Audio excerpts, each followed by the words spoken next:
du Seigneur. Amen. J'aimerais que tu regardes ton voisin et tu dises bienvenue en cet endroit. Alléluia. Dis à ton voisin bienvenue en cet endroit. Bienvenue à cet endroit. Wow, alléluia. Amen. Gloire soit rendue au Seigneur. Amen. Je bénis Dieu pour ce que le Seigneur fait dans nos vies. Je bénis Dieu pour cette atmosphère, pour cette présence, alléluia, puissante de Dieu. Amen. Amen. Alléluia. Amen. La Bible déclare que les montées de l'Éternel se renouvellent chaque matin, Amen. chaque jour. Alléluia. Amen. Et je crois que cet après-midi, c'est une nouvelle grâce. C'est un nouveau jour pour vous. Alléluia. C'est un nouveau jour pour nous. C'est un jour que Dieu a fait pour nous. Alléluia. Et la particularité, c'est que Dieu bénit tous les jours de notre vie. Amen. Alléluia. Je vais dire à quelqu'un cet après-midi, tu ne seras pas déçu. Alléluia. Tu ne seras pas déçu cet après-midi. Alléluia. Même si la pluie a voulu t'arrêter, mais tu es là en cet endroit. Amen. Amen. Même si la pluie a voulu te stopper, mais tu es là en cet endroit. Amen. Amen. Et cet après-midi, Dieu te fera du bien. Amen. Gloire soit rendue au Seigneur. J'aimerais continuer sur le thème que j'ai abordé la semaine dernière, à savoir bâtir sa vie sur la parole de Dieu. Amen.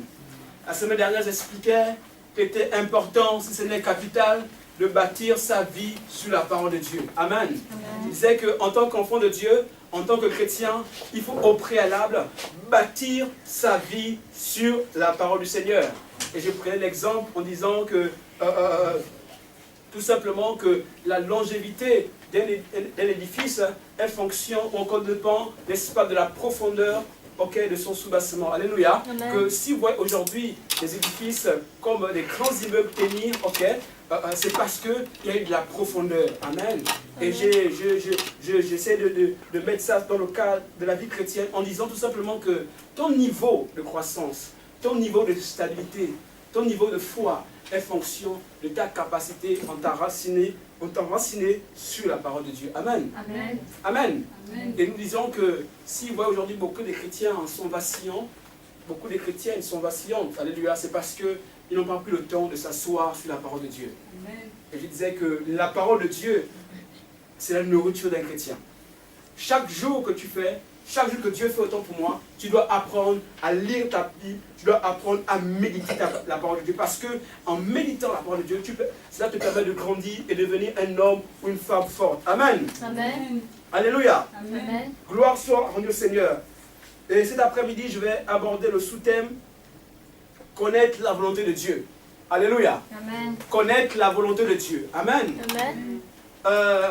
Il nous arrive souvent de nous poser la question de savoir qu'est-ce que la volonté de Dieu? Est-ce que tout ce qu'on fait, ou est-ce que tout ce qui nous arrive, n'est-ce pas, est-ce que c'est la volonté de Dieu pour nous?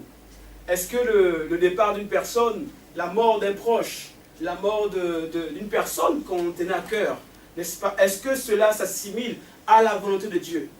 Est-ce que la perte d'un emploi dans nos vies s'assimile à la volonté de Dieu? Est-ce que le divorce, est-ce que la séparation de personnes, n'est-ce pas, s'assimile à la volonté de Dieu? Amen. C'est pourquoi cet après-midi, en quelques mots, en quelques minutes, j'essaierai de partager avec vous qu'est-ce que la volonté de Dieu et qu'est-ce qu'on attend par la volonté de Dieu. Amen. Alléluia. Amen. Amen. La volonté de Dieu.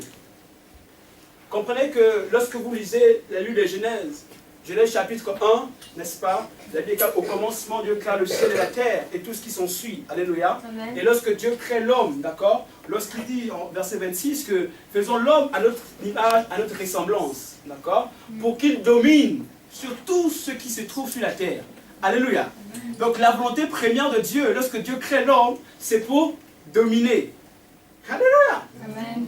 En fait, l'homme est né pour dominer. Mais la Bible ne dit pas que l'homme puisse dominer sur ses semblables. Non. La Bible dit qu'il domine sur toute la création. À savoir, n'est-ce pas, les bêtes, les animaux, tant pour moi, à savoir la végétation. La Bible dit que Dieu crée l'homme pour dominer sur la création de l'homme, de Dieu. Amen. Mais Dieu n'a pas créé l'homme pour dominer sur l'homme, sur son semblable. Alléluia. Amen. La volonté de Dieu n'est pas que l'homme puisse dominer sur son semblable. Mais il est triste de constater aujourd'hui que beaucoup d'entre nous, beaucoup de personnes, n'est-ce pas, se lancent à la course de domination sur leur semblable. Pour résumer leur force, d'autres décrivent leur force par le nombre de personnes qui leur sont assujetties, dans le sens de nombre de personnes sur qui ils imposent leur pouvoir, ils imposent, n'est-ce pas, leur domination. Mais ce n'est pas cela la véritable volonté de Dieu pour notre vie. Amen. Amen. Lorsque Dieu crée l'homme, d'accord, il le crée pour dominer sur la création. Donc vraiment, la volonté de Dieu, c'est une volonté de domination. Pourquoi? Parce que quand il dit, faisons l'homme à notre image, à notre ressemblance, d'accord? Ici, il parle de la dimension spirituelle, l'homme étant à l'image, à la ressemblance de Dieu, d'accord? Étant à l'image, à la ressemblance de Dieu, l'homme, n'est-ce pas, bénéficie des vertus de Dieu, à savoir l'autorité et la domination. Ah, tu ne vas pas écouter cet après-midi. Alléluia. Amen. Alléluia. Amen. Je vois les gens qui disent, ah, ça c'est pas pour moi, c'est trop fort pour moi. Tu as la domination en toi. Amen. Tu as l'autorité en toi.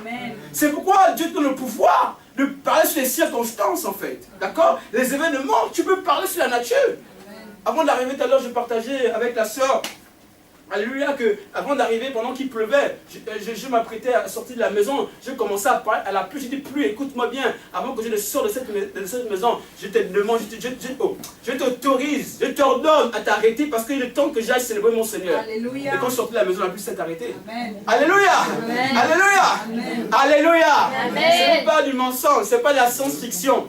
C'est parce que tu as l'autorité en toi que tu veux parler sur des choses. Amen. Gloire au Seigneur. Donc comprenez que la première volonté de Dieu pour l'homme, c'est que l'homme domine. Mais à cause du péché qui est arrivé, l'homme a perdu, n'est-ce pas, cette vertu que Dieu a donnée, à savoir la domination. Et c'est pourquoi Jésus, qu'est-ce qu'on va revenir dans Luc chapitre 10, c'est ça, verset 19. Amen. En 17 à 19, il dit, voici, je donne le pouvoir de marcher sur les serpents et sur les scorpions. En fait, l'homme perd, à cause du péché, l'homme perd, n'est-ce pas, la domination. L'autorité que Dieu lui avait donnée à cause du péché, d'accord? Mais plus tard, Jésus-Christ vient pour réconcilier l'homme avec Dieu, ok? Et là, Jésus-Christ va redonner, va repositionner l'homme à sa position initiale, à savoir celle de la domination. Et c'est pourquoi il pourra dire à ses disciples, voici, je vous ai donné le pouvoir de dominer sur les serpents et sur les scorpions, sur la puissance du diable. Amen. Amen. Est-ce que vous me suivez cet après-midi? C'est bon? Alléluia. Amen. Maintenant, je vais rentrer sur mon point. C'était juste une introduction. Amen. J'aimerais qu'on lise ensemble le livre de Luc, de Romains chapitre 12. Romains chapitre 12, verset 2. Romains chapitre 12, verset 2. Gloire au Seigneur. Alléluia. Amen. Je sens la présence de Dieu sur moi cet après-midi. Alléluia. Amen. Je sens que tu ne seras pas dessus cet après-midi. Oh my God. Tu as raté, dit Amen. Amen. Oh, ton Amen ne me convainc pas. Dis Amen. Amen. Amen. Amen. J'espère que ce n'est pas le froid qui te met dans cet état. Alléluia. Cet après-midi, tu seras réchauffé par la puissance de Dieu. Amen. Amen. Amen. Gloire au Seigneur. Romains chapitre 12. Nous lirons le verset 2. Si la sœur Myriam peut m'aider. Le verset 2 seulement. Alléluia. Romains chapitre 12. Je lis dans le nom de Jésus. Verset 2. Ne vous conformez pas au siècle présent, mais soyez transformés par le renouvellement de l'intelligence, afin que vous discerniez quelle est la volonté de Dieu, qui est bon, agréable et parfait. Amen. Amen. Alléluia. Amen. Alléluia. Je suis sûr, je suis certain que, un temps soit peu, nous avons eu l'occasion, ou plusieurs fois, nous sommes tombés sur ce verset et nous l'avons lu. Alléluia. Amen. Mais peut-être peu d'entre nous, nous sommes arrêtés, nous sommes posés la question de savoir qu'est-ce que signifie réellement ce verset. Peut-être aujourd'hui d'autres, peut-être peuvent mémoriser cela. Si j'interroge les gens cet après-midi, récite-moi Romains chapitre 12, verset 2. La personne va te réciter cela de A à Z.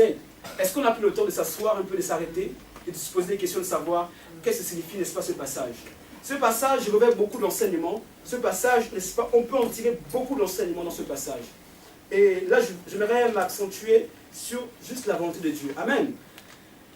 La Bible déclare dans Romains chapitre 12, verset 2, il dit quoi? Il dit, ne vous conformez pas au siècle présent, mais soyez transformés par le renouvellement de l'intelligence, afin que vous discerniez la volonté de Dieu, ce qui est bon, agréable et parfait.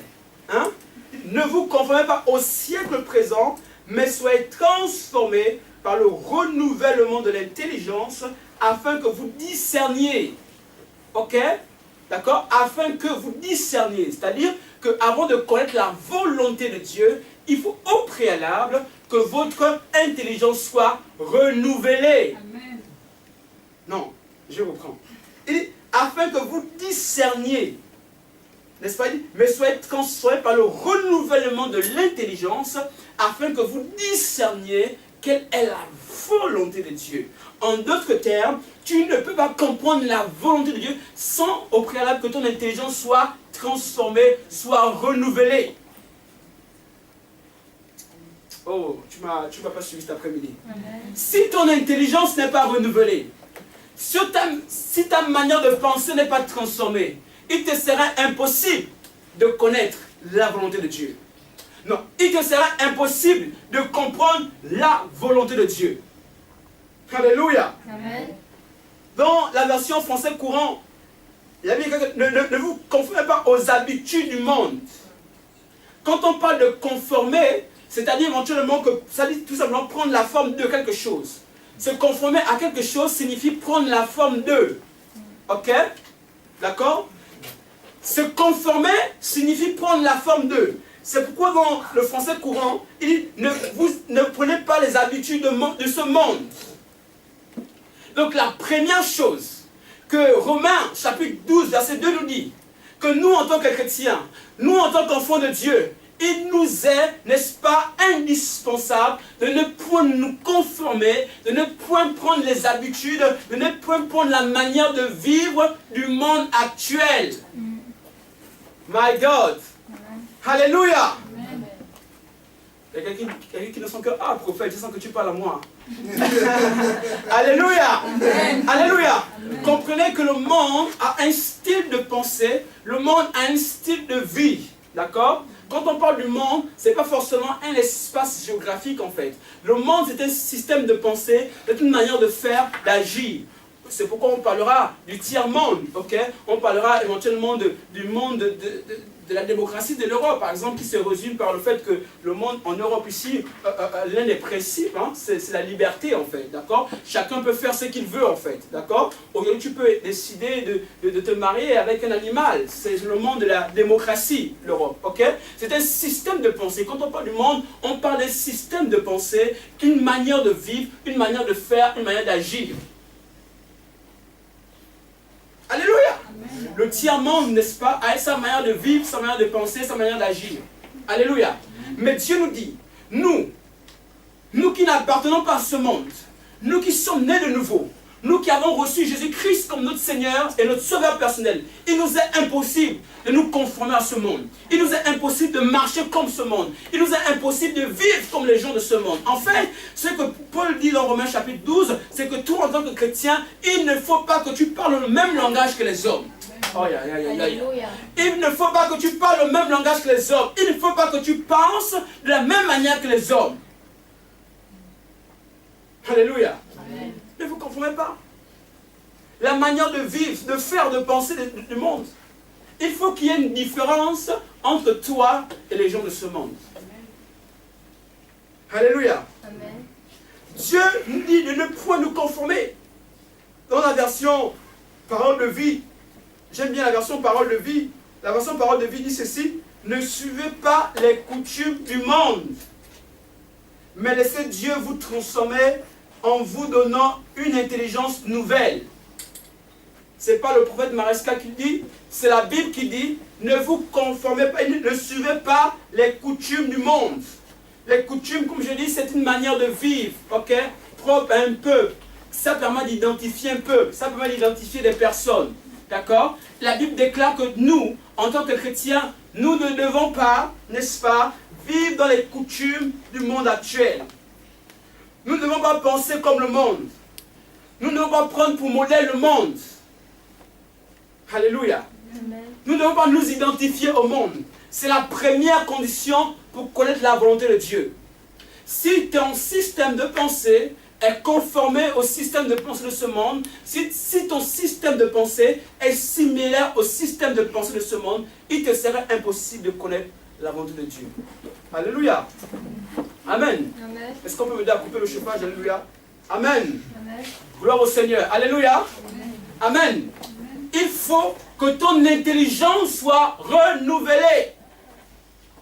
Alléluia. Amen. Si ton intelligence n'est pas renouvelée, il te sera impossible de connaître la volonté de Dieu. C'est pourquoi il dit ceci. Ne vous conformez pas au siècle présent, mais soyez transformés par le renouvellement de l'intelligence. En fait, quand il dit soyez transformés par le renouvellement de l'intelligence, ça dit que vos pensées soient transformées, que vous ayez de nouvelles pensées, que vous ayez de nouvelles manières de vivre, que vous ayez de nouvelles manières éventuellement d'agir. C'est ce qu'il dit en fait. Ok? Afin que vous discerniez la volonté de Dieu, ce qui est bon, agréable et parfait. Si tes pensées ne sont pas renouvelées, tu ne pourras jamais connaître la volonté de Dieu. Pourquoi? Parce qu'avant que nous acceptions Christ dans notre vie, c'est très important, je vais doucement poser un peu les fondements avant de rentrer en profondeur, ok? Pour que vous compreniez. Avant que nous n'acceptions Christ dans nos vies, nous vivions autrement, avec un style de vie qui était similaire au monde, qui était similaire aux choses de ce monde, ok? Mais quand il dit, pour connaître la volonté de Dieu, il faut au préalable que nos anciennes pensées, nos anciennes manières de vivre, nos anciennes manières de parler, d'agir, n'est-ce pas? Il faut que cela soit transformé. D'accord? Transformer, ça dit prendre une nouvelle forme. Transformer. Prendre une nouvelle forme. Ça dit que laisser l'état initial et passer à un autre état. Amen. C'est ce que la Bible déclare ici. Il dit que votre intelligence soit transformée. Si ton intelligence n'est pas transformée, en fait, il te sera impossible de connaître la volonté de Dieu. En fait, elle est transformée par quoi? Par la parole de Dieu. Ton intelligence ne peut être transformée que grâce à la parole de Dieu. Alléluia. Amen. Amen. Amen. Gloire au Seigneur. Lisons ensemble. Qu'est-ce que la volonté? Lisons ensemble Psaume 143, verset 10. Psaume 143, verset 10. Alléluia. Amen. Alléluia. Amen. Gloire à Jésus. Psaume 143, verset 10. J'aimerais attirer votre attention cet après-midi en disant tout simplement qu'il arrive souvent que notre volonté n'est pas forcément celle de Dieu en fait. Amen. C'est dur, parfois compliqué. Hein, le frère, la volonté de Dieu, de la suivre, de laisser notre propre volonté à nous et de suivre celle de Dieu. C'est souvent compliqué, amen. Amen. Amen. Dieu nous dira d'aller à gauche, nous voulons aller à droite. Amen. Alléluia. Amen. Alléluia. Amen. Psaume chapitre 143, verset 10, dit quoi? Je vais lire pour vous. Psaume 143, verset 10. Mais dans la volonté du Seigneur, il y a le bonheur, il y a la joie, il y a la paix. Parfois, voyez-vous mes amis, la volonté de Dieu est souvent compliquée à exécuter en fait, à obéir. Elle est souvent douloureuse. Parfois parce qu'elle est souvent couronnée de sacrifices en fait. Je dis ça autrement en fait. En fait, lorsque Dieu te demandera de faire sa volonté, il te demande de perdre certaines choses en fait. De laisser tomber certaines choses pour le suivre. Amen. Des choses parfois que tu tiens à cœur. Des choses parfois que tu ne veux pas laisser en fait. Mais comme tu es obligé de suivre la volonté de Dieu, tu dois obligatoirement laisser ces choses-là. Il y a un sacrifice, il y a une mort avant. Alléluia. Mais après la mort vient la résurrection. Amen. Oh, alléluia. Amen. Alléluia. Gloire au Seigneur. Verset 10, il dit quoi? Il dit ceci. Il dit, le psalmiste dit, enseigne-moi à faire ta volonté, car tu es mon Dieu, et que ton bonheur, et que ton bon esprit me conduise sur la voie droite. Alléluia. Il dit, enseigne-moi à faire ta volonté. Voici la prière de chaque chrétien. Voici la prière de chaque enfant de Dieu. Nous devons demander à Dieu de nous apprendre à faire sa volonté. Parce qu'en fait, nous, de par notre nature, de par notre comportement, parfois nous ne connaissons pas la véritable volonté de Dieu. Et c'est grâce au Saint-Esprit de Dieu, le Saint-Esprit vient avec ce rôle de nous enseigner à se connaître et à suivre la volonté de Dieu. Parce que la volonté de Dieu n'est pas souvent facile à exécuter, n'est pas souvent facile à obéir. Mais tu as besoin, n'est-ce pas, de l'Esprit de Dieu qui t'aidera à suivre et à faire la volonté de Dieu. Alléluia. Et tu vas faire la volonté de Dieu sans pour autant que tu la connaisses. C'est pourquoi le psalmiste dit, enseigne-moi à faire ta volonté. Alléluia. Enseigner à faire sa volonté signifie tout simplement demander à Dieu à faire ce qui lui plaît. Parce que quand on parle de la volonté de Dieu, c'est de connaître vraiment ce qui plaît à Dieu. Alléluia. Ce que Dieu agrée. C'est connaître, n'est-ce pas, la voix de Dieu. Connaître vraiment ce que le Seigneur veut pour notre vie. Ce que le Seigneur veut pour notre avenir. Qu'est-ce que Dieu veut pour notre mariage? Qu'est-ce que Dieu veut pour nos enfants? Qu'est-ce que Dieu veut pour notre avenir? Qu'est-ce que Dieu veut pour notre famille? Qu'est-ce que Dieu veut pour notre nation? C'est cela, connaître la volonté de Dieu. Connaître vraiment le plan de Dieu pour nous, en fait. D'accord? C'est cela, connaître la volonté de Dieu. Parce que les hommes ont une volonté. Nous avons une volonté. Nous, on a un désir. Nous, on a des plans arrêtés. On a une volonté arrêtée pour nous, en fait. D'accord? Mais connaître la volonté de Dieu, c'est connaître ce que Dieu veut pour nous. C'est quoi le psalmiste dit? Enseigne-moi à faire ce que tu veux. Enseigne-moi à faire ce qui te plaît. Enseigne-moi à faire ce qui t'est agréable. Enseigne-moi à faire ta volonté. Alléluia. Alléluia. Amen. Alléluia. Dis la volonté du Seigneur. La volonté de Dieu. La volonté de Dieu. La volonté de Alléluia. Dieu. Amen. Gloire au Seigneur. Amen. Amen. Alléluia. Amen. Nous avons besoin de connaître la volonté de Dieu. Lisons ensemble le livre de Psaume 32. Psaume 32. Alléluia. Psaume chapitre 32. À partir du verset 8. Si la sœur Miriam encore peut m'aider dans cela. Psaume 32, à partir du verset 8. Gloire à Jésus. Je lis au nom de Jésus. Je t'instruirai et je te montrerai la voie que tu dois suivre. Je te conseillerai, j'aurai le regard sur toi. Ne soyez pas comme un cheval ou un mulet sans intelligence. On les bride avec un frein et un mors. Alléluia. Tu peux encore relire, s'il te plaît? Je reprends dès le début. Oui, vas-y, le même verset. Je t'instruirai et je montrerai la voie que tu dois suivre. Je te conseillerai, j'aurai le regard sur toi. Ne soyez pas comme un cheval ou un mulet sans intelligence. Alléluia. Amen. La Bible dit que c'est Dieu qui parle. Il dit, je t'instruirai et je te montrerai la voie que tu dois suivre. Il faut comprendre que Dieu ne veut pas nous abandonner en fait. Mais Dieu désire que nous connaissions sa volonté. Dieu désire que nous soyons participants de sa volonté. Mais pour cela, il connaît sa volonté. Mais il veut nous enseigner sa volonté. Il veut nous montrer sa véritable volonté. Il veut nous montrer ce que lui, il veut pour nous en fait. D'accord? Il dit, je ne te laisserai pas. Il dit, je te ferai connaître la voie.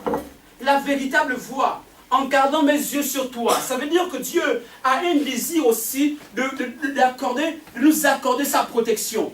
Lorsqu'il dit en gardant mon regard sur toi, cela signifie que je t'accorde ma protection. Dieu veut nous accorder sa protection. Dieu veut nous protéger en fait. Dieu veut veiller sur nous. En fait, ce que je suis en train de vous dire, c'est que la volonté de Dieu aussi, n'est-ce pas, c'est la protection divine en fait. Lorsque nous sommes dans la volonté de Dieu, nous bénéficions de cette protection divine. Amen.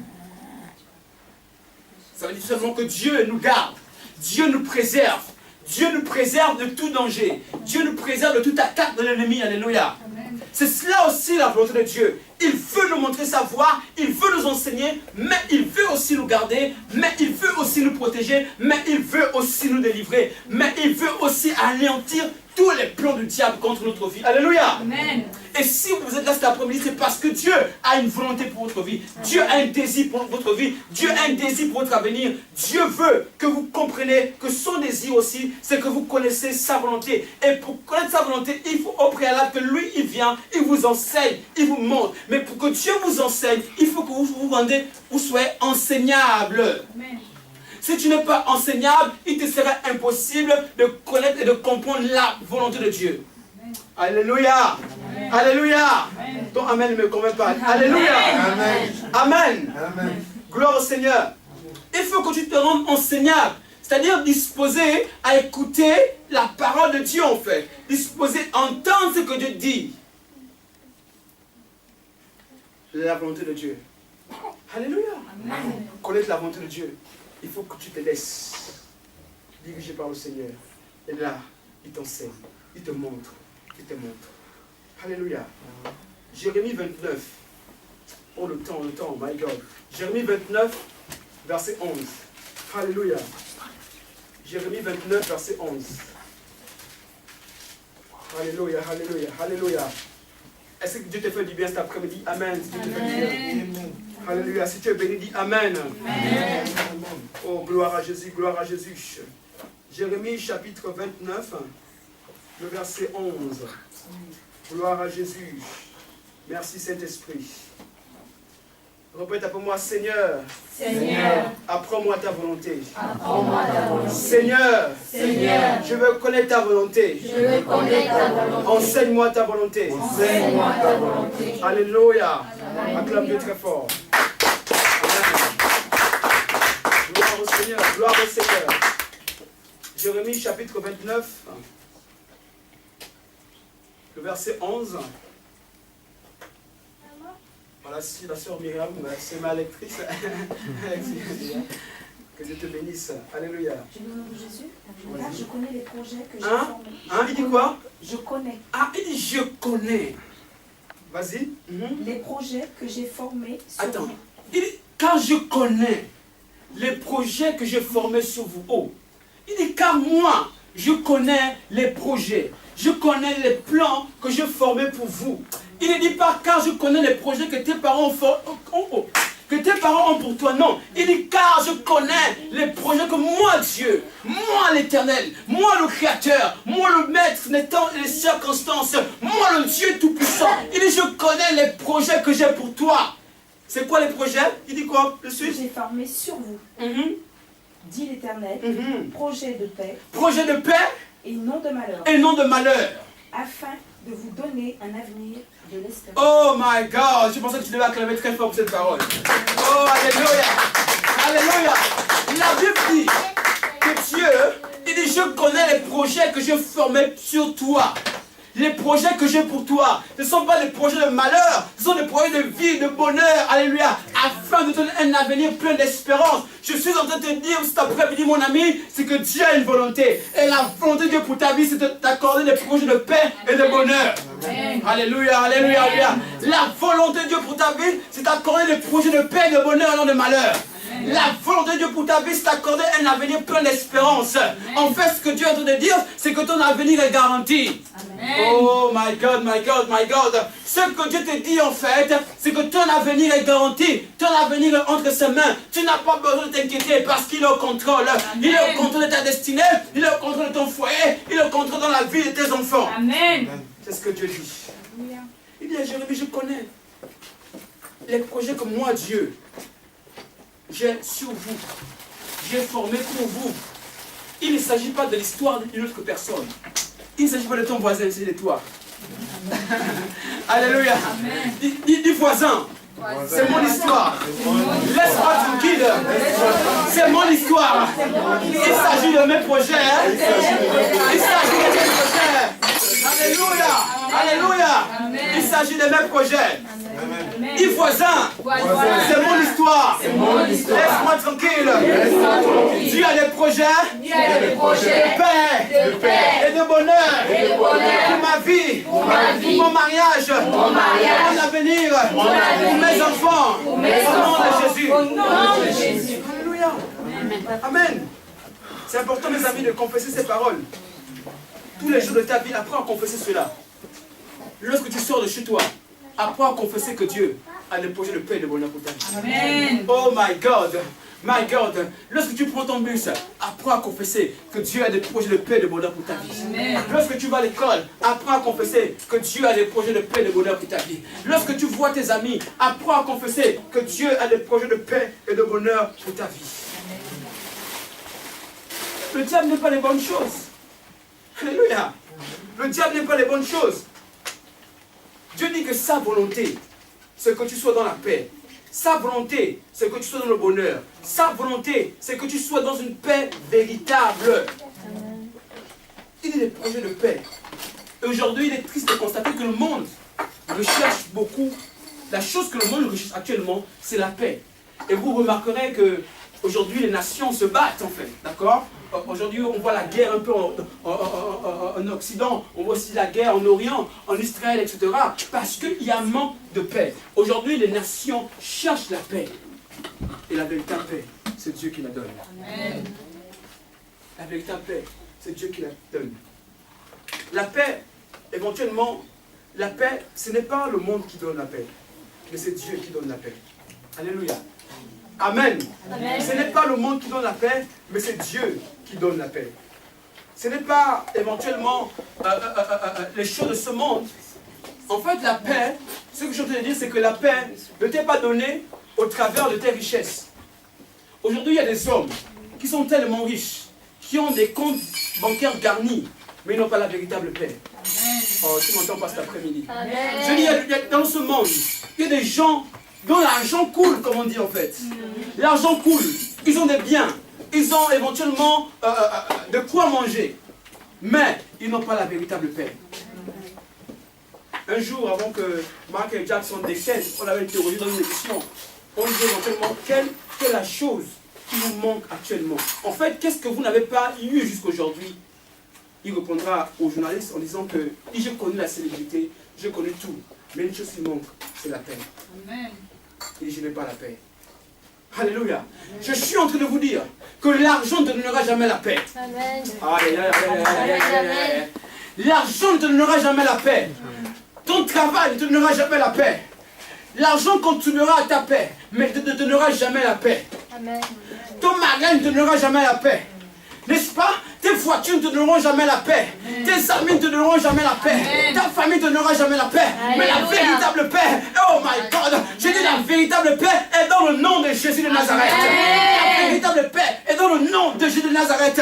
La véritable paix est dans Jérémie chapitre 29, verset 11. Il dit, je connais les projets que j'ai pour toi, des projets de paix et non de malheur. Amen. Dieu est le garant de la paix. Dieu est le distributeur de la paix. Dieu est celui-là qui donne et qui transmet la paix aux hommes qui ont soif de lui, aux femmes qui ont soif de lui. C'est pourquoi Jésus dira, il dit que je vous donne ma paix, pas comme le monde la donne. Moi je donne la véritable paix. Alléluia. Alléluia. Amen. Alléluia. Amen. Parce que la paix du monde, lorsque le monde te donne la paix, c'est que derrière, elle retire quelque chose. Vous verrez qu'aujourd'hui, les nations, en fait, pour résoudre des conflits de guerre, ok, ils sont obligés de faire ce qu'on appelle des compromis. Alléluia. En résolvant un conflit de guerre, ils sont obligés, en contrepartie, de faire quelque chose qui va coûter aussi, n'est-ce pas, à la population. En fait, tu ne seras jamais dans la paix. Mais la véritable paix est dans le Seigneur. Oh my God, tu m'as compris. La véritable paix est dans le Seigneur. Amen. Alléluia. Maintenant, je vais vous expliquer pourquoi la véritable paix est dans le Seigneur. Parce que quand tu es dans le Seigneur, Dieu prend soin de toi en fait. Amen. Quand tu dis j'ai des projets de paix pour toi, ça veut dire en fait que tu dois dormir tranquille. Ça veut dire que tu dois dormir tranquille. Tu dois te réveiller tranquille. Amen. Oh my God, ce qu'il dit en fait, quand il dit que je te donne ma paix, ça veut dire que tout simplement que t'aimes, en fait, quand il dit que tu te donnes la paix, ça ne veut pas dire que tu n'auras pas de problèmes. Ça ne veut pas dire que tu n'auras pas connaître la souffrance. Ça ne veut pas dire que le chômage ne va pas te frapper un temps soit peu. Ça ne veut pas dire que le célibat ne va pas te frapper un temps soit peu. Mais ce qu'il veut dire en fait, c'est que il te donne sa paix. Ça veut dire que quand le chômage arrivera, quand la maladie te frappera, lui seul, il prendra en charge ta situation. Amen. Oh my God, tu n'as pas compris. En fait, je suis en train de te dire que Dieu dit qu'il veut prendre en charge tes problèmes. En fait, que tes problèmes deviennent ses problèmes.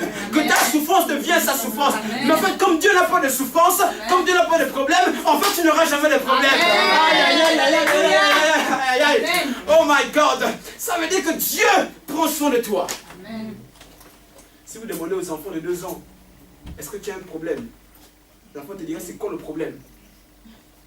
Il te dira, explique-moi qu'est-ce que c'est un problème. Parce que l'enfant de 2 ans ne connaît pas le problème. Amen. Alléluia. Parce qu'il sait. Oh, vous ne me comprenez pas cet après-midi, je pense que je vais arrêter là.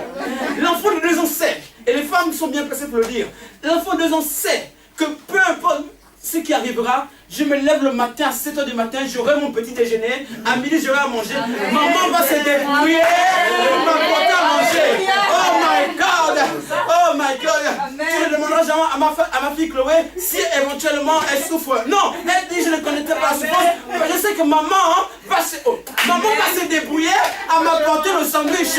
Maman va se débrouiller à m'apporter le petit goûter à 16h. Je ne connais pas la paix. Je sais que je vais dormir, même si ce n'est pas ce que je vais manger, mais je vais quand même dormir en mangeant. Amen. Alléluia, c'est vrai ou c'est pas vrai? C'est vrai, amen. Les femmes, aidez-moi, c'est vrai ou c'est pas vrai? C'est vrai. Alléluia. Alléluia. C'est cela en fait, l'attitude que nous devons avoir. C'est pourquoi Jésus-Christ dira ceci, et beaucoup n'ont pas compris ce verset. Quand Jésus-Christ dit que laissez venir à moi les petits enfants, car le royaume de cieux est semblable à ces personnes qui sont similaires à ces petits enfants. C'est tout simplement que, je dis en d'autres termes, je dis ce que je vais expliquer, c'est tout simplement, il dit en fait que si tu as le cœur d'un enfant, tu es digne de rentrer le royaume de Dieu. Amen. Aïe, aïe, aïe, aïe, aïe. Alléluia. My God. Amen. My God. Il dit que si tu as le cœur d'un enfant, tu es digne de rentrer le royaume de Dieu. Pourquoi? Parce que l'enfant n'a pas de doute en lui. L'enfant n'a pas de doute. L'enfant ne se pose pas de questions. Oh, l'enfant ne se pose pas de questions. Si j'ai le découvert bancaire, non. L'enfant ne se pose pas de questions. Oh, est-ce qu'un jour, enfant... Oh, man. Ah! Amen. Seigneur Jésus. Alléluia. Est-ce que ton enfant te voit un matin à 5h ou le 5 du mois, te dit, maman, comment faire pour payer le loyer? Hein? Est-ce que l'enfant t'a dit 5 jours? Maman, comment tu sais qu'on va payer le loyer aujourd'hui? Est-ce que je peux participer au loyer? Non. Non. L'enfant sait que ça, c'est l'histoire de maman. C'est l'histoire de papa. Ils vont s'en occuper. Je dors tranquille. Je mange tranquille. Alléluia. Et comme je dis, et le cœur des enfants, c'est avoir une entière confiance. Amen. L'enfant ne doutera jamais de son père et de sa mère. Amen. L'enfant, quand il est dans le noir, imaginons qu'on était dans cette salle, était la lumière dans cette salle. Si la maman se met au fond de la salle, elle crie Abigail, le prénom de l'enfant, l'enfant va reconnaître la voix de sa mère. S'il y a un autre qui crie là-bas Abigail, l'enfant va reconnaître que ce n'est pas la voix de sa mère. Il va se diriger vers la voix de sa mère. Amen. Même si c'est dans le noir, regardez. Pourquoi je parle de l'enfant? Pourquoi je parle de cela en fait? Regardez l'enfant. Quand vous prenez l'enfant de, aidez-moi, de 6 mois par là, 6 à 1 an, vous prenez l'enfant entre les mains. D'accord, les enfants qui aiment jouer. Lorsque vous le jetez dans les airs, l'enfant sait que mon père me jette dans les airs. Regardez les pères, hein? Alléluia. L'enfant sait que mon papa me jette dans les airs. Il va me rattraper. Amen. Il a une entière confiance. C'est pourquoi vous voyez que les enfants sourient en fait. Les enfants sont contents. Les enfants aiment ce jeu-là. Quand tu les prends, tu les jettes dans les airs. Il sait que même le papa qui me jette dans les airs, aussi loin j'irai. Alléluia. Il va me rattraper. Même dimension de confiance. Bon, dans les airs, ce n'est pas un niveau très loin élevé. Alléluia. Amen. Amen. Vous comprenez ce que je suis en train de dire? Parce que l'enfant est attaché à son père. L'enfant sait que son père l'aidera. L'enfant a un niveau de confiance. Et c'est pas nous aujourd'hui, en tant qu'enfants de Dieu, nous devons avoir ce niveau de confiance en Dieu. Beaucoup d'entre nous, nous ne connaissons pas le bonheur et la paix. C'est parce que nous n'avons pas appris à compter sur Dieu. Nous avons appris à compter sur notre propre travail. Nous avons appris à compter sur nos propres forces. Nous avons appris à compter sur notre beauté, sur notre connaissance, nos intelligences, sur nos voitures. Mais toutes ces choses sont éphémères. La véritable, oh my God, la véritable source de bonheur, c'est dans le Seigneur. Amen. Oh my God. Quand tu apprends à connaître, à avoir confiance en Dieu, tu sais que même si la pluie tombe, Dieu pourvoira. Amen. Tu sais que même si les vents sont contraires, Dieu pourvoira. Tu sais que même si les gens t'ont laissé, mais Dieu pourvoira. Tu sais que même si les gens t'ont abandonné, mais Dieu pourvoira. Je suis en train de te dire cet après-midi. Je sais que les gens doivent expérimenter cela.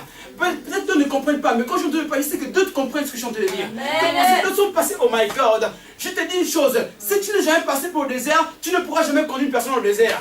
Aïe, aïe, aïe, aïe, aïe, aïe, aïe, aïe. Tu n'as pas compris. Si tu n'es jamais passé par le désert, tu ne conduiras jamais une personne au désert. Pour que Moïse conduise le peuple d'Israël dans le désert, il a fallu que lui, il aille seul dans le désert pendant un temps. Pour connaître les réalités du désert. Pour connaître les souffrances du désert. Est-ce que tu m'entends cet après-midi?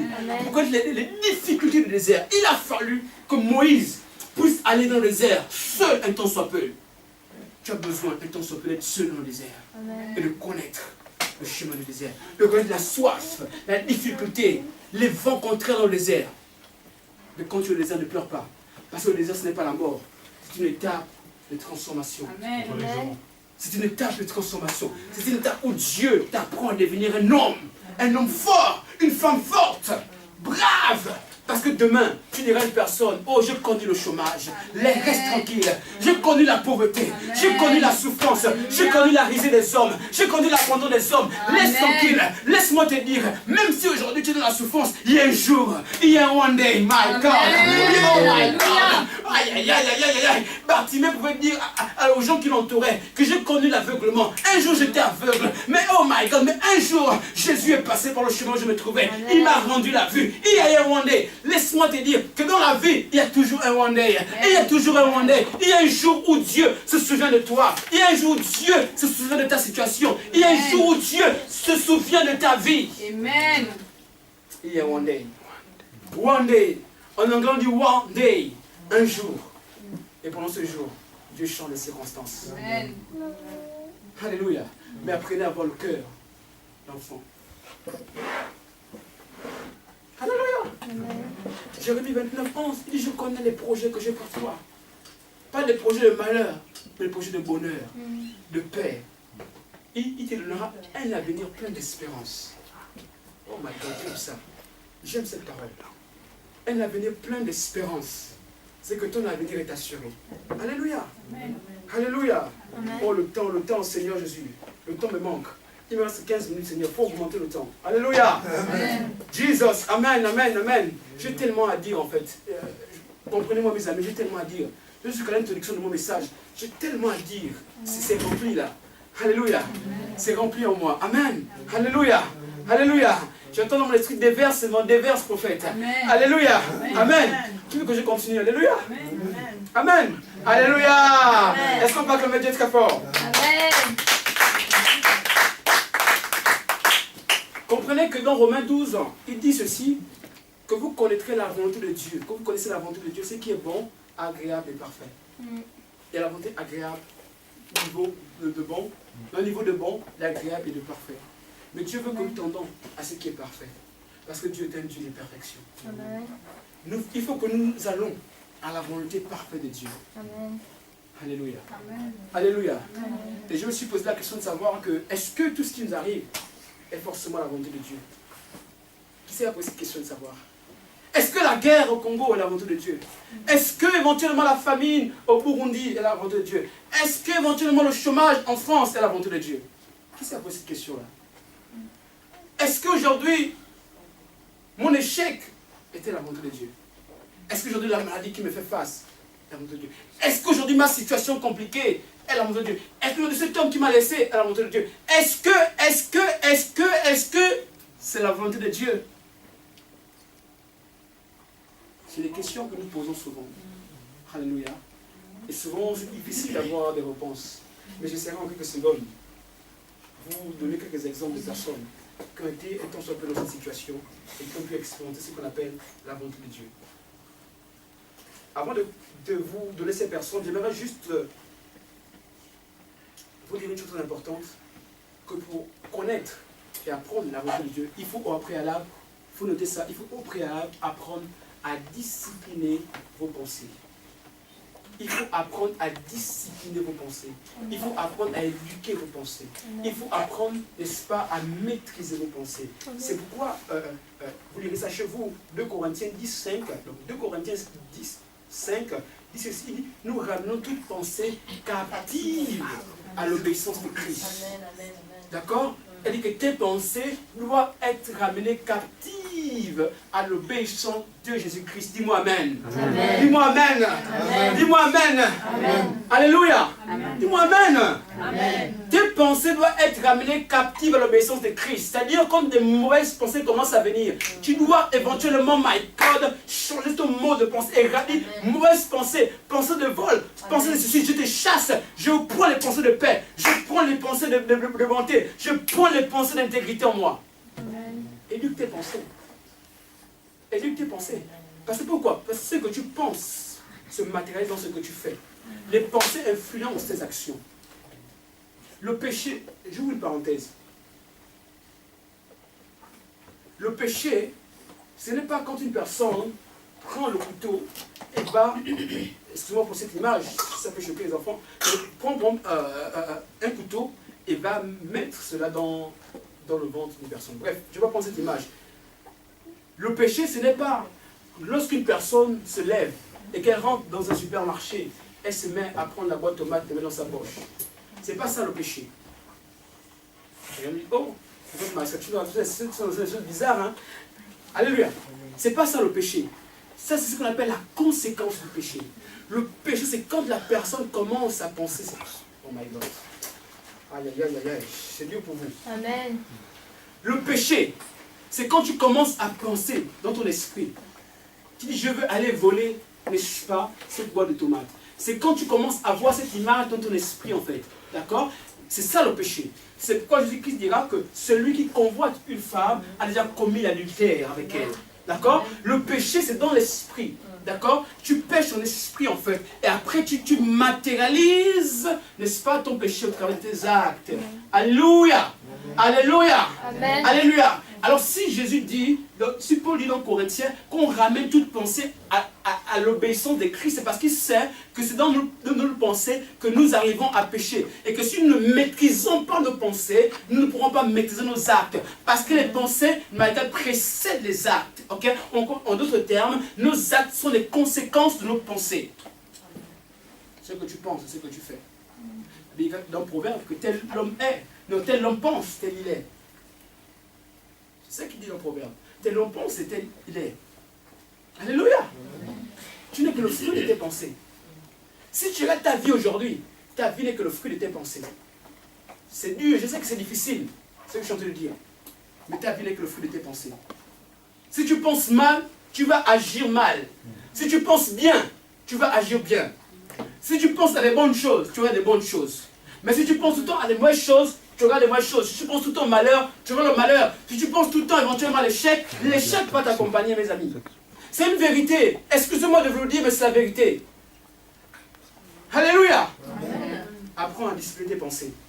Amen. Il dit que nous ramenons toute pensée captive à l'obéissance de Christ. Pourquoi Christ? Parce qu'en Christ, n'est-ce pas? Oh my God. Laisse-moi vous donner un point de révélation. Qui veut écouter un point de révélation? Alléluia. Il dit que nous ramenons toute pensée à l'obéissance de Christ. Pourquoi en Christ? Parce qu'en Christ est renfermé toutes les richesses. La Bible déclare qu'en Jésus-Christ, nous avons été bénis de toutes les richesses spirituelles qui sont dans les lieux célestes en Jésus. Christ, en Christ est renfermé toutes les richesses. En Christ est renfermé éventuellement toutes les bonnes choses. En Christ sont toutes ces choses. C'est pourquoi nos pensées doivent prendre pour source Christ. Christ doit être l'auteur de tes pensées. Alléluia. Amen. Alléluia. Fais-moi un sourire, Jésus. Alléluia. Gloire au Seigneur. Est-ce que lorsque la mort nous frappe, est-ce que c'est la volonté de Dieu? Lorsque la perte d'emploi nous arrive, est-ce que c'est la volonté de Dieu? Alléluia. C'est des questions que nous pouvons nous poser. Alléluia. Regardez l'histoire de... Oh, le temps me manque. Je vais terminer par là. L'histoire de Job. La Bible déclare que Job, qui connaît Job dans la Bible? La Bible dit que Job était un homme intègre. C'était l'homme le plus riche en ce temps. Mais la Bible déclare ceci. Qu'un jour, alors que Dieu, suivez-moi bien mes amis, la Bible dit qu'un jour, alors que Dieu était en réunion, d'accord, là le diable vint dans la présence de Dieu. C'est ça que la Bible déclare, dans Job chapitre 1, que le diable vient dans la présence de Dieu pour interroger Dieu. Et Dieu interroge le diable en disant, mais où étais-tu? Déjà, ce que j'aimerais vous faire remarquer, c'est qui m'intrigue dans cette histoire, c'est comment le diable peut-il entrer dans la présence de Dieu? Non, attends, vous pensez que je suis en train d'inventer l'histoire? Alléluia. Alléluia. Alléluia. Parce que votre regard ne me convainc pas. Alléluia. La Bible déclare que le diable est rentré dans la présence du Seigneur, de Dieu. Pendant que Dieu était en réunion, le diable est rentré dans sa présence. Et je me suis posé la question, mais comment Dieu, n'est-ce pas, peut-il permettre que le diable puisse rentrer dans sa présence? Le diable qui est mauvais, le diable qui est pécheur, le diable, n'est-ce pas, qui a toutes les caractéristiques et tous les défauts du monde. Comment Dieu, qui est saint, peut-il permettre que le diable puisse rentrer par le diable? Quand même, my God!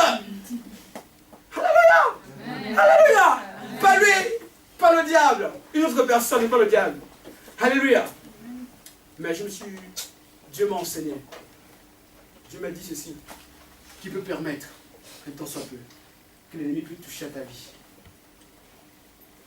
Mais ça ne veut pas forcément dire que Dieu veut que tu meurs. Amen. Alléluia.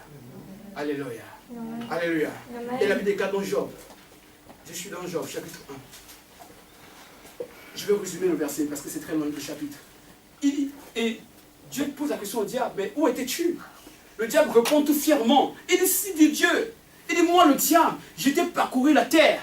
J'ai visité la terre. J'étais à l'Orient. J'étais en Allemagne. J'étais en Afrique. J'étais en Europe. J'étais en Asie. Je n'ai pas vu un homme, n'est-ce pas, qui te craint. Il dit, oh. Dieu répond, mais tu te trompes. Est-ce que tu as vu mon serviteur Job? Aïe, aïe, aïe, aïe, aïe. Dieu dit au diable, laissez-moi vous montrer un peu comment ça s'est passé la scène en fait. Le diable était là, tout minuscule était là. Et